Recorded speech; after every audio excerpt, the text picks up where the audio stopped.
پچھلے ایک ہفتے سے بہت زیادہ اہم ڈیولپمنٹس ہو رہی ہے فلسطین کے معاملے پر خاص طور پر، اور اس پر ہمیں ضرور ہی بات کرنی چاہیے. خاص طور پر ڈپٹی وزیر اعظم اسحاق ڈار کے امریکہ کے دورے کے بعد سچویشن کیا بنتی ہوئی نظر آ رہی ہے، اس کے آگے کیا ڈیولپمنٹ غزہ کے لیے بن رہی ہے.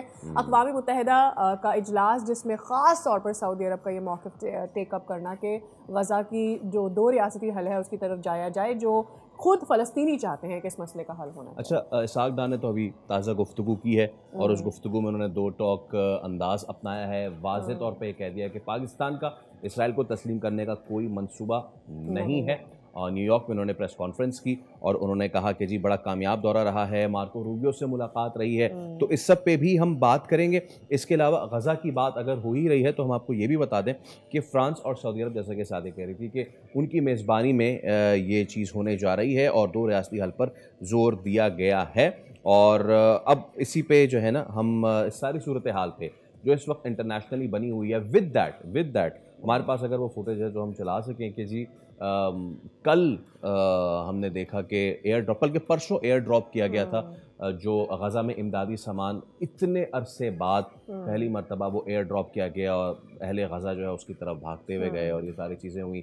تو کیا اب یہ معاملہ ایک نیا رخ لے رہا ہے؟ کیا یہ سولوشن کی طرف جا رہا ہے یا پھر یہ ایک بار پھر ایک آئی واش ہے؟ ریسنٹ ابھی ڈونلڈ ٹرمپ کا ایک بیان وہ انہوں نے دیا ہے کہ غزہ میں اس وقت بھوک کے ڈیرے ہیں. تو اگر دنیا کا سب سے طاقتور ترین شخص یہ کہہ رہا ہے اور سمجھتا ہے کہ غزہ میں بھوک کے ڈیرے ہیں تو پھر دنیا کیا کر رہی ہے؟ اسی پہ ہم بات کر لیتے ہیں.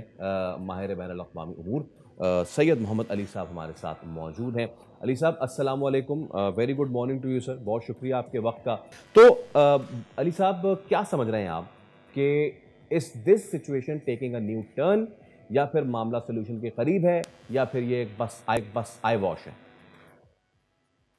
میں سمجھتا ہوں کہ جی یہ یقینی طور پہ جو پوری دنیا میں باشعور، غیرت مند اور انسان دوست لوگ ہیں وہ پوری کوشش کرتے ہیں کہ جو اسرائیلی جارحیت ہے اس کو کنڈیم بھی کیا جائے، اور جو انسانی حقوق کی روزانہ پامالی ہو رہی ہے، سینکڑوں لوگوں کو روزانہ شہید کیا جا رہا ہے، ان کے ساتھ بھی خیر سگالی کا رویہ بھی رکھا ہوا ہے، ان کے لیے آواز بھی اٹھاتے ہیں، اور جس طرح بھی بن پڑے ان تک جو انسانی جان کو برقرار رکھنے کے لیے، زندگی کو برقرار رکھنے کے لیے جو ضروریات پہنچانے کی کوشش کرتے ہیں.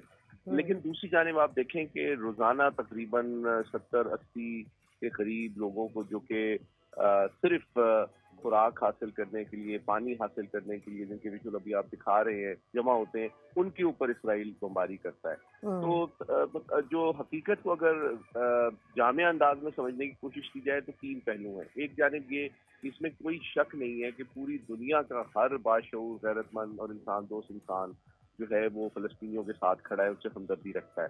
لیکن دوسری جانب جو اسرائیل ہے اس کا کوئی ہاتھ نہیں روک رہا. اس کے اوپر تنقید کی جاتی ہے، اس کی مذمت کی جاتی ہے اقوام متحدہ میں اور ہر جگہ. لیکن صدر ٹرمپ بھی جو ہیں وہ یقینی طور پہ یہ کئی بار کہہ چکے ہیں کہ جنگ بندی چاہتے ہیں. لیکن دیکھیں 2 باتیں ہیں جس سے جنگ بندی عمل میں آ سکتی ہے، لیکن پچھلے 2.25 سال سے وہ ہوتی بھی نظر نہیں آ رہی. یا تو یہ دنیا جو ہے وہ معاشی دباؤ ڈالے اسرائیل پر اور اس پر اقتصادی پابندیاں لگا دے. دیکھیں ایران کے اوپر ایٹمی پروگرام کے حوالے سے کتنی سخت مغربی دنیا نے پابندیاں لگائیں، لیکن ایک جانب جبکہ 60,000 کے قریب جو مسلمانوں کو فلسطین میں شہید کیا گیا ہے، تو ان کے اوپر کیوں اقوام متحدہ اور عالمی ادارے جو ہیں وہ خاموش ہیں، وہ ان کے اوپر اقتصادی پابندیاں اسرائیل پر نہیں لگاتے. دوسری بات کہ امریکہ جنگ بندی کی بات تو کر رہا ہے، لیکن دوسری جانب جو اربوں ڈالر کا اسلحہ وہ اسرائیل کو دیتا ہے جو کہ فلسطینیوں کے خلاف بمباری میں نہتے لوگوں کے اوپر استعمال ہو رہا ہے، اس پر بھی تو وہ پابندی نہیں لگا رہا. یہ دوسرا پہلو ہے. میں آپ کو ایک چھوٹا سا کمپیرزن کرتا ہوں. 65 کی جنگ میں ہم امریکہ کے کلیدی الائی تھے ٹیٹو سینٹو کے تحت، اور جنگ بند کرانے کے لیے 1965 میں امریکہ نے ہمارے الائی ہونے کا کوئی پاس نہیں رکھا تھا، اور ہمارے اوپر بھی اسپیئرز کے حوالے سے پابندی لگا دی. اور بعد میں ان کا موقف یہ تھا کہ تو ہم جنگ بند کرانے کے لیے یہ پابندی لگائیں.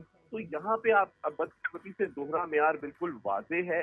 لیکن ایک تکلیف سے حقیقت یہ ہے کہ جو مغربی دنیا ہے اور جو عالمی قوانین کی جو ساکھ ہے وہ جس طرح یہ پچھلے 2 سال متاثر ہوئی ہے اور مغربی اصولوں کا جو معیار ہے جس طرح ایکسپوز ہوا ہے شاید پہلے کبھی نہیں ہوا.